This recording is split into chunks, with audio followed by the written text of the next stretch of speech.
உட்கட்சி பிரச்சனையை பற்றி பேசுகிற போது அதிமுகவோட பிரச்சனை அது அதிமுகவோட மட்டும் இல்லை, என்டிஏவையும் அது நேரடியாக தொடர்புள்ள ஒன்று. அது உட்கட்சி பிரச்சனையே இல்லை, அது ஒரு கண் துடைப்பு அப்படின்னு எந்த அடிப்படையில் சொல்கிறார்? இவ்வளவு நெருக்கடிகள் கூட்டணியை விட்டு கட்சிகள் போகிற நிலையிலையும் பீகார் மாதிரி ஒரு ரிசல்ட் இருக்குன்னு எப்படி சொல்கிறார் நயினார் நாகேந்திரன்? இல்லை, உட்கட்சி பிரச்சனை இல்லைங்கிறத தெளிவாக டிடிவி விஷயத்தில் சொல்லியிருக்காரு. அது அவர் அமமுகங்கிற கட்சியை எப்பயோ ஆரம்பிச்சிட்டார். அங்கே அதிமுக கிடையாது, அது ஆல்ரெடி அமமுக. அதனால் அதிமுக உட்கட்சி பிரச்சனைங்கிறது அங்கே வரவே வராது. ஆகையால் டிடிவி விஷயத்தில் அவர் ரொம்ப தெளிவாக சொன்னது என்னென்னா, அங்கே உட்கட்சி பிரச்சனைங்கிறது ஒரு கண் துடைப்பு, அமமுகக்கும் இதுக்கும் சம்மந்தம் இல்லை, அது ஒரு தனி கட்சி, அவர் தனியாக இயங்குறாரு, அவர் எடுக்கக்கூடிய முடிவுகள் தனியாக இருக்கும்.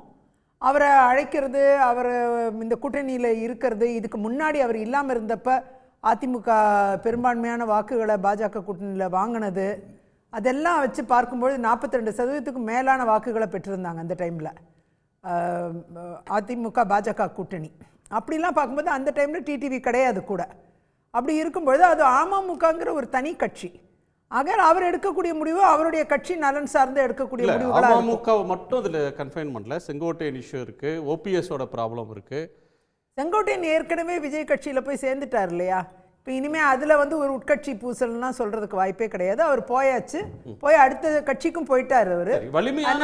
அதிமுகங்கிறது இல்லை, வலிமையான கூட்டணி, மெகா கூட்டணி முயற்சி, பெரிய கட்சி வருது, பிரம்மாண்ட கட்சி வருதுன்னு சொல்லிட்டு இருந்த நிலையில் அதெல்லாம் சாத்தியமில்லை அப்படின்னு வர்ற ஒன்று, அந்த நிதர்சனத்தை இன்னும் பிஜேபி உணரலையா? எந்த அடிப்படையில் பீகார் மாதிரியான ஒரு பெர்ஃபார்மன்ஸ் இருக்கு, ஒரு ரிசல்ட் இருக்குன்னு சொல்றீங்க? இல்லை, இப்பயே வலிமையான கூட்டணியாக தானே இருக்கு. மத்தியில் ஆளும் பாஜகவும் மாநிலத்தில் ஏற்கனவே பலமுறை ஆட்சி செய்த அதிமுகவும் ஒரு கூட்டணியில் இருக்காங்க. அதுவே ஒரு பெரிய கூட்டணி தான், ஒரு மெகா கூட்டணி தான், அதுவே ஒரு பலம் பொருந்திய கூட்டணி தான்.